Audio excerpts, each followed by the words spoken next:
Hello and welcome to Wrestling with Real Estate, where we look to chokeslam all your real estate problems. I'm your host, former WWE wrestler and now Cirque du Soleil performer, and of course, multi-family real estate investor, Barri Griffiths. Now today we're joined by Kier Vogt. Hey Kier. Hello, how are you? Good. I'm fantastic. How are you doing? I am excellent. I am so excited to be here. Oh, cool. Well, I'm super excited to have you on the show as well. So this is going to be an awesome and fantastic interview, no doubt about that. But before we jump into all the good stuff, and there's a lot of good stuff to talk about today, do you want to give us like a little bit of introduction into who you are and kind of what you've been up to so the audience has an idea? Sure, yeah. So I am actually a licensed agent. My husband is a contractor. We have a remodeling business. I actually grew up around real estate. I helped my parents flip houses. They had a rental property business, so I was always helping my dad. Like by the time I could hold a paintbrush, he had me in those units, helping him turn them. And so I learned a lot from them. And now my husband and I, we've been investing since 2015. We've done 2 flips. We have 2 2-unit properties and are currently on our 5th deal right now, which is a live-in BRRRR. So, and we're actually, I don't even know if I told you this, but we are on the hunt for an RV park. That's kind of going to be our next big adventure, but apparently it takes a long time to find one. So that's on the back burner of looking for one as we could just continue growing our buy and hold portfolio. Oh, nice. Whoa, wow. Okay. So plenty, like I said, plenty to talk about there. So I didn't realize, like you said, that you had such a background, like your parents were into that. Were they forcing you into it? Did you want to be into it? Like, how, because that's a balance, right? To try and get your kid interested and to blah, blah, blah. And it obviously worked, whatever they did. Did they pay you? How did that work? Yeah. So, it's so funny. It started when I was younger. I wanted to go to concerts. And so I'd be like, I'll paint a building for you. I'll rip out carpets for you if you'll, buy me Goo Goo Dolls concert tickets. And so that's kind of how it started. They paid me.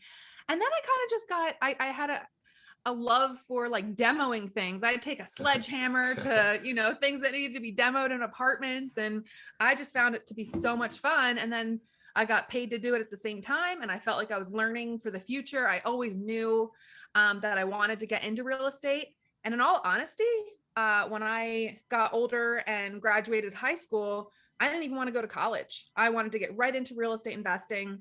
But they kind of pushed me to go to college and said real estate wasn't the way to go. They actually deterred me from it. So so it's kind of a roundabout way that I ended up being in real estate and doing investing. But yeah, so that's kind of how I started, and I just have a love for it. It's in my blood. I guess that's the way to get, if you want your kids involved in real estate, tell them they can't do it, right? Because kids are going to rebel, right? No, you can't Exactly. you're not allowed to be in real estate. Well, they're going to want to be in real estate. So Yeah. that's what I'm going to do with my kid, I think, because I'm sure he'll rebel against whatever I say. So you went to college. How soon after that did you, where did your path go from there? Did you get a corporate job or did you go back to working with your family? Where did real estate come into all of this?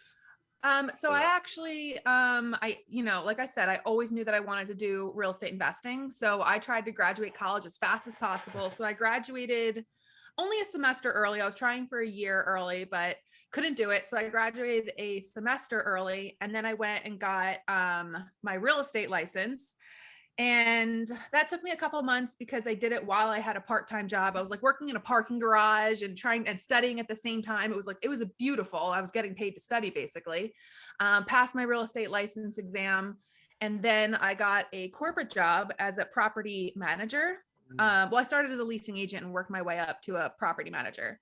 But I thought that was a good place to start because, they gave me classes in fair housing, how to lease apartments, how to, screen tenants. So I learned a lot from that job.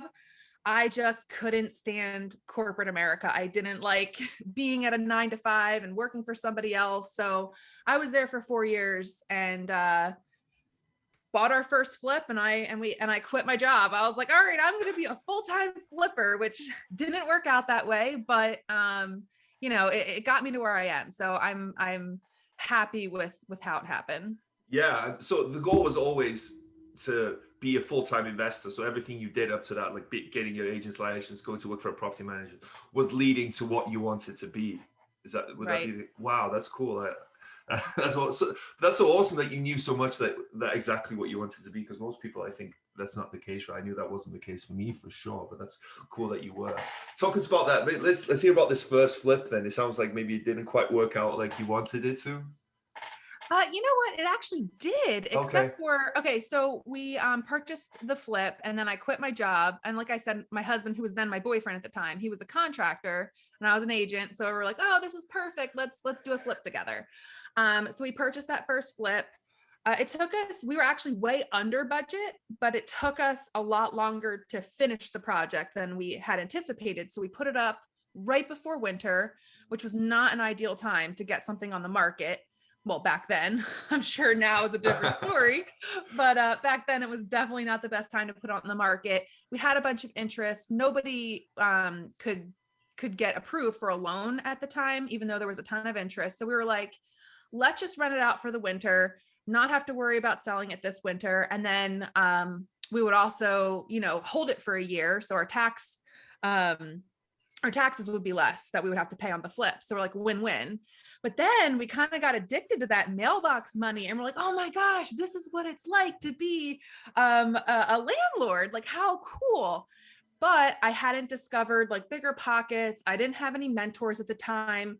So I had no idea how to keep that property as a rental, because we knew that we needed to take our money back out, or thought we needed to take our money back out in order to do something else. So had I known back then of all like the creative ways to be able to keep a rental property, I would have loved to keep that property. So it did all work out. We made $40,000 on that first flip. And then we literally, I think I had that money in my bank account for 7 days before we put it into our first house hack, which at the time, I didn't even know what house hacking was. Actually, it was actually more of a combination of a BRRRR and a house hack. So it was like, I call it a BRRRR-hack for that first property. So we sunk all that money, all of our original investment, all the profits into a BRRRR-hack. So and again, it was before I even knew about bigger pockets, knew about these strategies. So it kind of just all fell into place. So that first flip, how did you finance that first flip? Was it cash? Was it traditional? Okay, so it was, I would say about 75% was savings, because I knew I wanted to flip. So I had a lot of cash saved up, but I didn't have enough for the rehab. So we actually wound up putting a whole bunch of it on credit cards, which tell your audience right now, I do not recommend it. It worked out for us, but I don't recommend like financing on credit cards and stuff like that. And I actually took out a $20,000 cash advance on one of my credit cards. So it was definitely a little nerve-wracking, especially because when we rented it out for the winter, I was getting really close to that timeline of, 0% on that 20,000. I was about to start having to pay 19% interest rate on that. But yeah, luckily it all worked out. So you guys were able to sell before that 19% kicked in. Okay, yeah. So it worked out. And I hate people do it. And again, this is not the smart move, right? But you guys to start off, you guys, I'm guessing, had a year, 0% interest on that card to start off with. So you had a year to get out of it. But like you said, when that 19% would have kicked in, that would have been pretty rough, right? So, yes. But I hear a lot of people doing that, right? Because it's, you do what you have to, right? If you know and believe in the project and know what you're doing and you know your numbers, and you guys have a good background, right? You were an agent, you've been in property management, your husband does construction. So you guys had a good background. You guys weren't just complete newbies doing this. So that's, sometimes you got to do what it takes, right? And that's what a winner's mentality is sometimes, with calculated risks, right? Not just blind risk, calculated risks. So I think that's cool that it worked out, thankfully, right? Thankfully, yes. Yeah. Well, let's dive into this BRRRR hack, as you called it, because you told me a little bit of information about it, and it sounds like such a cool deal. There's so many different layers and things that have gone on to this deal. So give us a high level explanation of this deal. Yeah. Okay. Yeah, you're right. There are so many levels to this. It was a foreclosure. We purchased it on HUDhomestore.com. So it was a HUD foreclosure. It was a single family home with a 1 bedroom, 1 bathroom ADU, which is just an apartment, above the 2-car garage. So I thought that was amazing. We could move into the single family house, have a tenant help us pay for our mortgage. And it just made sense to me at the time. Again, at this time, I still hadn't heard about BRRRR. I still hadn't heard about any of these strategies. I just thought it made so much sense to rent out this apartment and have someone help us pay our mortgage. And actually we wound up refinancing this property 3 separate times. So we got 2 HELOCs, eventually refinanced them into a 30-year mortgage, and then took out another HELOC. And this allowed us to buy another duplex in cash. And actually that last HELOC helped us pay for the down payment on the live and BRRRR that we're doing now. So it kind of like catapulted and snowballed into all these other things. So I don't know. It's really cool how you can use a primary residence in order to further your real estate investing, because we all need somewhere to live, right? So I guess that's kind of the highest high level overview of the BRRRR hack. Well, one cool thing about that is, and I hear it quite often, is it's amazing how one property can really change people's lives, right? First one, you get a first good deal, you're able to take out money from that, buy another one, and then that gets people rolling on that. It really is like a snowball effect. I think Brandon Turner talks about this, and it just snowballs and gets bigger and bigger. And it's amazing how many people just use that first property, get a good deal, do like you did, fix it up, make money, and use that cash then to buy many more deals from there. And it's just amazing the power of that first deal that can really change people's lives. I hear that, and I think it's really, really cool. But you said there the HUD Home Store. For people who don't know, what is that? How does that work? It's okay. So I'm a little obsessed with online auctions. So all the properties and flips that we've bought so far has been online auctions. So it's kind of similar to an online auction, except for the fact that they are government-backed loans that kind of go into default. So they go on HUDhomestore.com, and you can bid on properties on this online website. And that's kind of how we won it. But the cool thing about the HUDhomestore.com is most of the time you can use financing. A lot of the other auction sites you can't. So that's kind of one of the benefits of the HUDhomestore.com. And a lot of the properties too that go up on there usually have a time frame in the beginning where only homeowner occupants can bid. So that's kind of how we won this property, is because we were actually going to be living in the property. I forget if this one was 14 or 21 days for owner occupants to bid, but we bid in that original time frame of when homeowners, cash is king. So, you know what I mean? Like we weren't being undercut by investors. We were just bidding against other homeowner occupants, and the place needed a lot of work. So we kind of also had that advantage of my husband being a contractor. We knew we could do a lot of the work ourselves. So. And with it being an auction, I know this home store is a little bit of a different auction. It's not like the court steps where you go in there and you just put your hand up and you bid, and then you usually might not even see the property. Were you able to go into this property? Were you able to see it beforehand? Did they allow showings? How does that work? Yeah, they did. Yep. Most of them are vacant on HUDhomestore.com. You can get into all of them. They're listed same way, just with a real estate agent. It's kind of almost like a typical sale, except for you submit your bid online. Okay. So when you were analyzing this, you guys went and looked at it. What were you guys looking for? You were looking for the ARV, you were looking for what it would rent for, you were looking for how much work that it needed. Was it those the type of things that you guys were looking for? It's funny.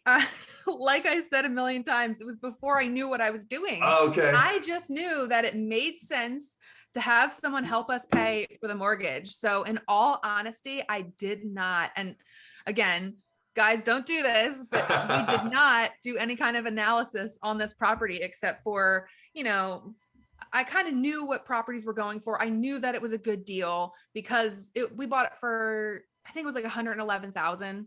And other properties in the area were going for like 200. So I was like, wow, how can we go wrong? Mm-hmm. Yeah, yeah. So, and you said so how did you finance it when you bought it? Was it just traditional, conventional loan, or did you have to get some kind of hard money or some kind of private money with this?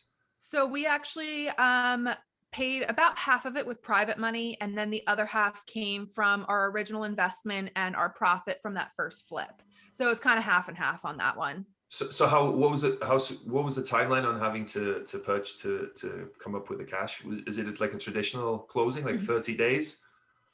That one was actually 45. So Okay. we had 45 days to figure out how we were going to pay for it. Yeah. Oh, wow. So why did you guys go with private money so essentially you paid cash for it in a way?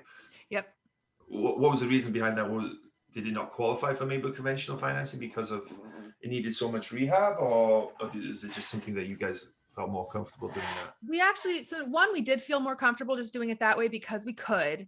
And two, we were actually, yes, we were a little bit scared, not scared, but we were worried that it wouldn't qualify for, it didn't have a stove. So that's a huge thing, that it's hard to qualify for any kind of financing if you don't even have a stove. We didn't know if the heater worked. There was just like a lot of unknowns that we were kind of like, it's just easier to do it this way. We knew we were going to refinance at some point. So if we had that option, we just went with that to begin with, knowing that we were going to get some kind of traditional financing after we finished renovating everything. Yeah, and then with private money is always such an interesting topic for people, right? Private money is essentially, you have traditional financing is where you go to the bank and they give you money. You've got what they call hard money, which is, they're also lenders, but I don't know how to describe it. I don't want to say they're loan sharks, but a lot more expensive. Yeah, a lot more expensive, and there's a lot more risk with them. And they're a lot more inclined to take your property. Like whereas banks, they want to work with you. A lot more of these people, they'll give you a loan and it's a higher interest rate and you'll pay points, and it's a lot more risky, I guess. And then you've got private money, which is just private individuals, people you might know, friends and family, or someone that you might have a network of people that you know that will loan you the money, right? But with private money, and usually it's a little bit more favorable terms. It's a lot better structured in terms of, they don't want to take the property, and it's going to be, I guess just better terms in a way. But you've got to have friendships. You've got to have people that trust you. You've got to have credibility with that. How were you guys able to get private money so early on? Honestly, it was because, of our background, like we've been talking about. My husband's construction experience, my real estate experience, growing up with my parents, helping them do that kind of stuff. And then our success on that first flip kind of then solidified all of that background, kind of, came to a head with that flip. And it was like, all right, here is proof of concept. We did this. We can do this. Loan us money. Yeah. Were you guys, were you just telling everyone you knew that what you guys were doing, or were you approaching people saying, hey, if we find another good deal, would you guys how did you guys approach that? Honestly, they came to us. It's wow. People, they love real estate. A lot. I just feel like sometimes they don't know how to invest in it. So it was kind of like, hey, if you find something, we'd be interested in investing. So it's literally, it's what everybody says. You just got to tell everybody what you're doing, that just talk about it all the time, network all the time, make sure people know what you're doing all the time. Like that is what it boils down to. And that's so true. People are so interested in real estate, right? It's hardly ever you ever hear someone that says, oh, I would never want to invest in real estate. Everyone wants to be involved in real estate, but they either say, I don't have money, I don't have time, or I don't know how to do it. And if you've had a little bit of success, if you can, without boasting, right? If you just say, hey, I did this deal, blah, blah, this is what happened, this is blah, blah, blah, and you know what you're talking about, people are going to want to be involved because they've seen success. People want to be involved with successful people because they think, okay, this person's had success in real estate. I want to be involved in real estate. Who better for me to be involved with than this person that's had success in real estate? And like you said, if you tell everyone, right, anyone you can tell them, scream it from the rooftops, and people will come to you. It's surprising, like, just because people really do want to be involved in real estate, they just don't know how to do it, like you said. Yep. Now, you said this project had a lot of rehab, right? Now, you guys have a little bit of a good background for this, but how much work did it need and what did it need? Yeah, so we actually started with the apartment above the garage because we were lucky enough to be living with family at the time. So we didn't have any kind of not what's it called? Mortgage payment or rental payment. So living with family kind of helped us be able to take our time on working on the apartment first. Now, we put, which is crazy now that I think about it, we put $14,000 into that first. It's a 550 square foot apartment. And we put $14,000 into it, which is insane to me now that I look back. We went way over the top. However, when I, first analyzed the rental properties or the rental rates for that area, I had calculated we would probably get about $650 in rent. We wound up getting $850 a month for that apartment. So, it kind of evened out. And now we've had the same tenant in there. We bought that property in 2015. The same tenant has been there since 2015 with no issues. And she's now paying $10-15 a month. So it definitely worked out to go overboard, but I cringe a little bit every time I think about putting $14,000 into a 550 square foot apartment. But after we rented that out, we actually moved on to the interior of the house. So that needed everything. It needed a whole gut job in the kitchen, needed a whole new bathroom, every single square inch of the place needed to be touched. We refinished the hardwood floors, paint, new roof, everything. So actually, after we finished renovating the apartment, we got a HELOC in order to do all that work on the house. After we finished renovating the house, we got another HELOC, which actually allowed us to add, there was a nice attic space. It's a Cape Cod. So we actually we bumped out a dormer in the attic on the second floor and added a whole master suite up there. So we changed it from a 3-bedroom, 1-bathroom to a 4-bedroom, 2-bathroom. So then after we did that, we then refinanced for a final time and refinanced out of the HELOCs, got a 30-year fixed rate mortgage because, the HELOCs we had were variable, which I would say I'm slightly risk averse, and I just didn't like the idea of having a variable rate interest when we had almost $200,000 out in HELOCs. So I was like, let's try and consolidate all this into a 30-year fixed rate. And it was right before the pandemic when interest rates were starting to go down. Had I waited just a couple more months, we would have been able to we're at 3.8 or something. Had I waited a couple more months, we would have been at 3.25 or something like that. But you can't predict the future. But yeah. And then, so we consolidated all that. And then we actually got one final smaller HELOC for $40,000 which was the rest of the equity. And, that was our down payment on the house that we're currently in. So there was just so many layers to that. So if anyone wants to know anything about a HELOC, they should reach out to you because at this point, you know exactly how to. So just for people, just to clear up and make sure that everyone understands. So you guys fixed up that apartment, made it nice. You got it rented, is that case? And then did a HELOC because at that point, by fixing that up, you'd increase the value of the property. Exactly. And because we rented it out, that also added to our income.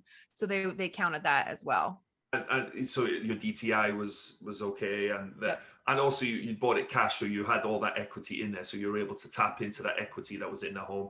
Then also for you guys as well, that renter was offsetting.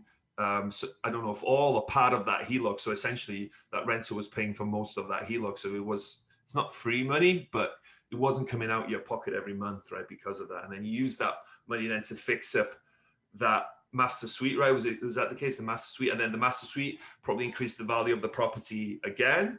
And then did you get an even bigger HELOC and pay off that first HELOC and have money left over to then fix up the rest of the house? Is that how, just to make so sure? it was fixed up apartment, got a HELOC, fixed up first floor of house, got another HELOC. So those were two. You had two separate HELOCs at the same time. Yes. How were you able to do that? I think just because our income allowed us to be approved for both. But you allowed to do 2 HELOCs on the same house? I didn't realize you were able to do that. We went through a portfolio lender, so Okay. I don't really know why or how they allowed us to do that, but they Okay. did. So Wow.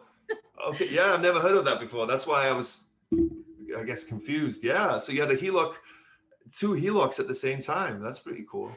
yeah, and then when we did when we added the 4th bedroom and 2nd full bath upstairs, we consolidated everything into the conventional Right. fixed rate, and then took out 1 HELOC. Right. And then you used that money then, like you said, to buy the latest property, right? The next live-in BRRRR, right? The BRRR-hack that you guys are that you guys are in now, right? Yep, we're doing that now. Yeah, it's very slow going, but we are working on it. What's the story on that one? How did you guys buy that one? How did you guys finance it? Tell us all the good stuff about that. Oh, this one is fun too. I I feel like we don't have any like very traditional things. What's the fun in that, right? There's no fun in just doing the standard deal, right? Right. This one we actually bought at a in-person local auction, which is kind of cool because every auction company has like different rules and stuff like that. So the cool thing about this property was they allowed 45 days to close, just like HUD Home Store. So we actually wound up getting a conventional mortgage on this property in time to close. The only thing though was we did have to put, I think it was 15% down the day of the auction. So that's where that HELOC from that BRRRR-hack came in handy, because we had a $40,000 HELOC, and the day that we won this property, we had to put down $33,000 as the down payment.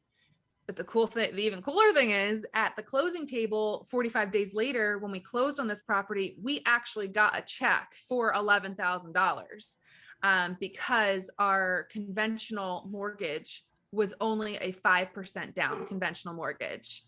So we got back kind of that difference between the 15% we had to put down and the 5% that we actually had to put down for our mortgage, if that makes sense. Yeah. You got that at closing when you guys closed 45. Mm-hmm. Oh, very cool. So auctions are always interesting. The HUD Home Store auction is a little different because obviously, like you said, you were able to go into the house, but the courthouse steps type of auction, was that the type of auction, or was it at the courthouse, maybe inside? But you guys, usually not able to go see the property right now. Sometimes people are able to drive by the property, and if the door is maybe open, you may be able to stick. I'm trying to be what is my parents, they used to buy at sheriff sale, and I'm not condoning this, and we would not do this anymore. Yeah. But they used to do some pretty shady stuff where I'm like, I don't know. That would not fly nowadays. Yeah. But honestly, all the properties that we bought so far, even the ones that we bought, we bought from hubzoo.com, we've bought from exome.com. We don't buy a property, at least right now, we're not comfortable buying a property sight unseen. So we actually make sure that any property that we go after, we're able to see the inside, because we're not at a point where we're comfortable buying stuff with foundation issues. For example, we don't have great foundation contractors yet, and my husband doesn't deal with that kind of stuff. So that's one thing that we stay away from. And it's just incredible the amount of properties that have foundation damage. So we're kind of like, we need to see the inside of these properties. So that's definitely one thing that we make sure is that we can get inside. Yeah. So you were able to see this property before you? So this company, what they do is they have 2 preview days. So they have I think it was 2 Saturdays before the auction where you could come and tour the property. It was open for 4 hours. You could come and go as you please. You could bring your contractors, take a look at it. And then the day of the auction, they opened up the house for a couple hours beforehand too. So there were 3 opportunities to see the inside of the property. Oh, very nice. But it's an in-person auction, right? When you're auctioning against other people, where they're going. Oh, yes. Yeah. It was this one was actually in the front yard of the house. Oh, so wow. You were doing it, and they were actually auctioning off all of the items inside the house. So you weren't just standing out there with 10 other investors who were who are looking at the house, you're standing out there bidding in front of, there was at least 50 people on that lawn that day, just staring at me. And I did the bidding because my husband was like, I don't know if I can do it. So I did the bidding, and oh my gosh, I was standing there. I was standing behind like a dresser because my legs and knees, they were shaking so hard. I was so nervous bidding in front of all these people, all the neighbors, they need to see what's going on. So they were out there. But it was a good time. It was our first time doing a live in-person bidding for ourselves. I've gone with my parents to, just like you were talking, the courthouse steps. I've done that with them, but I've never been the one to bid before. So it was exciting. Wow. Yeah. So I was going to ask you that, because a lot of times I've been to a few of them here, never bought anything, but they always say, if you're going to buy, go a few times before. Don't let the first time you go be the first time that you buy, because there's a lot of stuff to pay attention to and a lot of stuff that you've got to kind of understand. And like you said, even though you've been a few times, you still were shaking and you still were nervous, because it's a nerve-wracking thing, right? You're bidding against other people, emotions get involved. When you went there, how did you protect yourself from maybe not overpaying, or from understanding, maybe a little bit about the bidding process? What was your strategy going into that auction? So we went to one other auction 2 weeks before with the same company, so that we could see exactly how it worked and kind of, what went on. And I wanted to know how fast the auctioneers talked, because we've been to a couple things where you can't even understand what the auctioneers are saying. So I'm like, I need to prepare myself and just see kind of how it works. So that was one thing we did. And then as far as, not overpaying, we actually did. We wound up going 7,000 over our max. However, so I had actually secured a private money investor for this property, as well as we had been pre-approved for our conventional loan. I just wanted to make sure that if something had happened with the mortgage, that we could still purchase the property with a private investor, because of the fact that you put that 15% down, which for us was $33,000. If you can't close, you lose that money. That's your deposit money. And if for whatever reason you can't close, they keep that. So I wanted to make sure that, we weren't going to lose that. So I had secured our approval for the conventional as well as a private money investor for this house. That's smart. Yeah. Because like you said, you put that money down and it's non-refundable, right? If you can't close, hey, tough, you've lost 33 grand, right? So that was really smart to have a backup plan, right? Because with financing, you never know, right? These banks, I've had it happen, and you think, yeah, the loan, perfect, everything's going to be great. And then a week before you're supposed to, or 2 weeks before you're supposed to close, hey, sorry, we can't do the loan. See you later. It's bank. It's your problem, not mine, And it's always good to have another plan, right? It's plan B. You always want something else, because nothing in real estate rarely goes as you plan, unfortunately. And you always want to have something to back it up. So that was really smart. So you guys had the ARV, you guys had the rehab, and you guys had understanding what you're going to do with BRRRR. You understand where you wanted to be. So you had an idea. What was it? Did you really want this house? What made you end up going 7,000 over, or was it did you just know even at 7,000 over, it's still a good deal?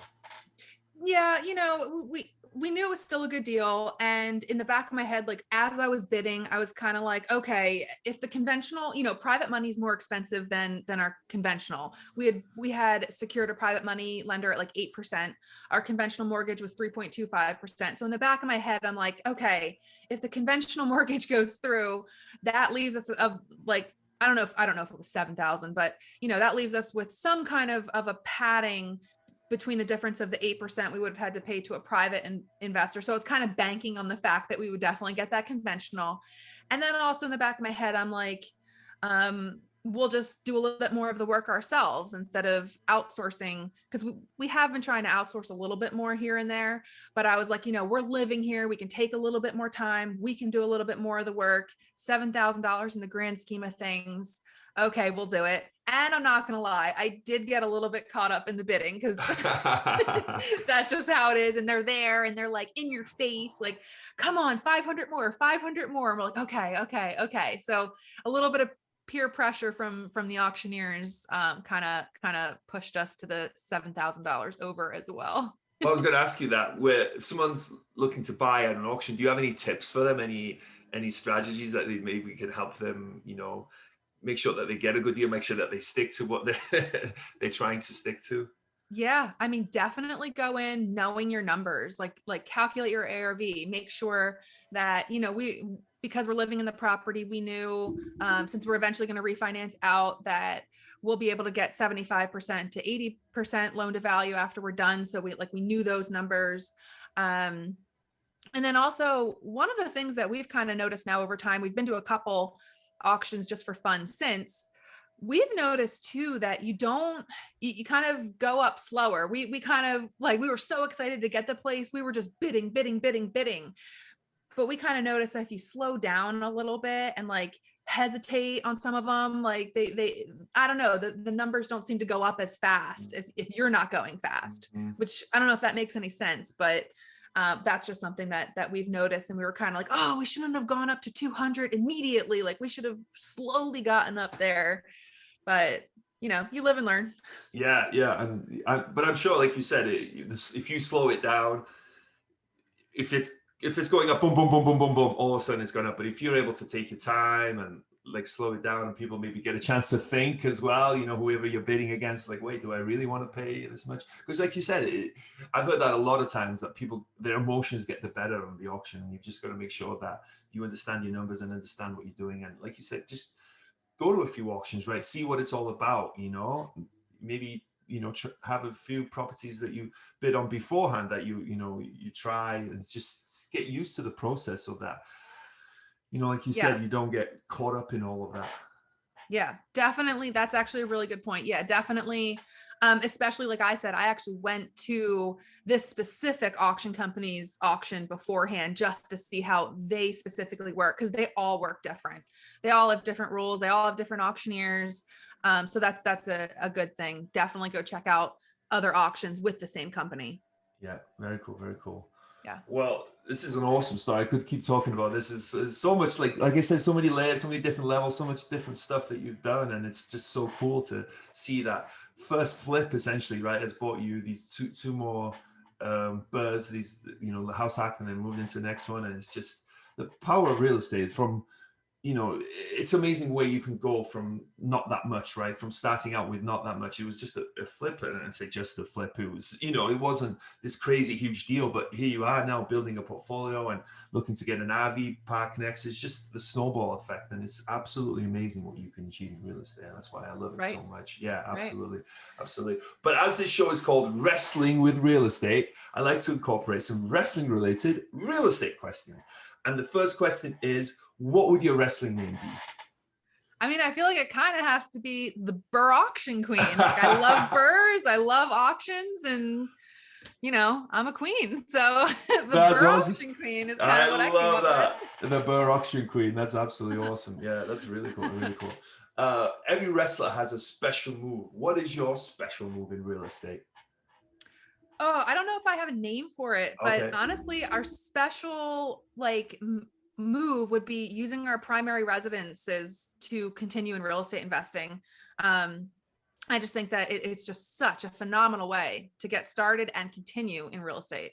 Yeah, and that could bring up a whole different topic of, right, is your house is not an asset, right? This is the argument that people say, and I say, well, it depends how you're using your house, right? If you just buy an expensive home and you're just living in it just for living, and there's nothing wrong, you've got to have a house, right? But it might not be an asset. But if you try and turn that liability into an asset, house hack, buy it with the intention of renting out at some point, I think it does turn into an investment, because for one, you get in with low money down, right? You can get a great interest rate. If you live in the 2 of the 5 years before you sell it, you don't pay any capital gains.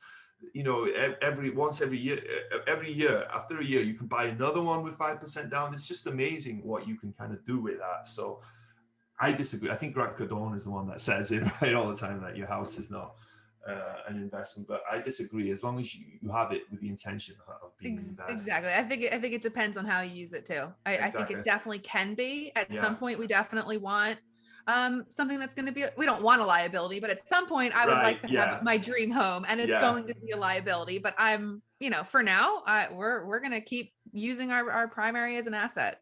Yeah. And I know, tell my friends this, I don't want to say it's simple, but it's not that complicated, right? To buy a house with 5%, and you don't need a ton of money. It's not like, because people get scared. Like, imagine for the next 5 years, you buy a house every year with 5% down. In 5 years' time, you'll have 5 properties, right? You know, and it's just not that complicated. It's not that, I don't want to say it's not that hard, but it's, again, it's not buying 100 units. You know, it's something everyone can do, and you can buy it off the MLS, and you know, if that's what your comfort level is, and in 5 years' time, you have 5 properties, and if that's all you do, you're going to be pretty set up, you know, and I think that's just so cool that people can do that. Anyway, sorry, I'm getting distracted here. What's been the biggest body slam you've taken in your real estate career? Oh gosh. Okay. You know, we are actually so lucky. We have not had any huge body slams. So one on our first flip, I thought what was going to be a body slam was we found out that the previous owners, I guess they were very upset that they lost the property because, you know, it was a foreclosure. They had thrown bricks into the main sewer line, and we had gotten all kinds of quotes. One of them was, they said we were gonna have to replace the whole sewer line, $5,000, blah, blah, blah. We wound up getting this like little reacher grabber thing. We went into the main sewer line, pulled out the bricks ourselves, had someone come and scope it for $200, and everything was fine. So that was a scare of like a body slam. And so in all honesty, like that was the biggest scare we've had. And I guess recently, the only major thing that I would say happened was we're trying to scale a little bit. So I decided to invest in a CRM. I kind of jumped into the CRM without vetting the developer of it. And I spent $1,000 to have them set it up. And it just was not what I was expecting.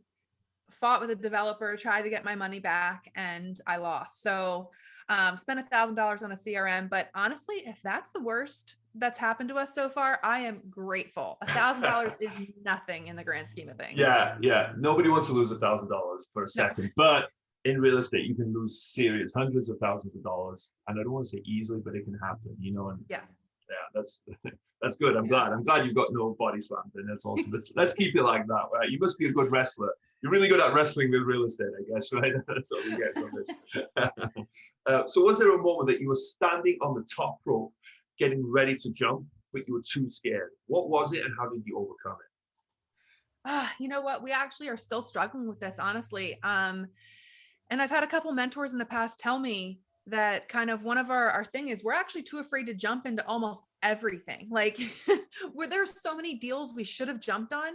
And part of the reason that we haven't is honestly because I think we know, like, I don't want to say we know too much, but it's almost like we know all of the things that could go wrong because he's a contractor. He's seen so many things. When you open up a wall, what could be on the inside, what, you know, I've seen in real estate, all the title issues and permitting issues and borough and city issues. And so we kind of like, we've talked ourselves out of so many deals that we look back on now and we're like, we should have jumped on them. We need to stop overthinking. So honestly, I don't have one very specific thing, but that is definitely something we struggle with. And we're kind of, not that we're overlooking things now, but we're kind of like, we have to stop overthinking. Like we can deal with this problem if it comes up. It's a $2,000 or $3,000 issue. Okay, we can come up with it.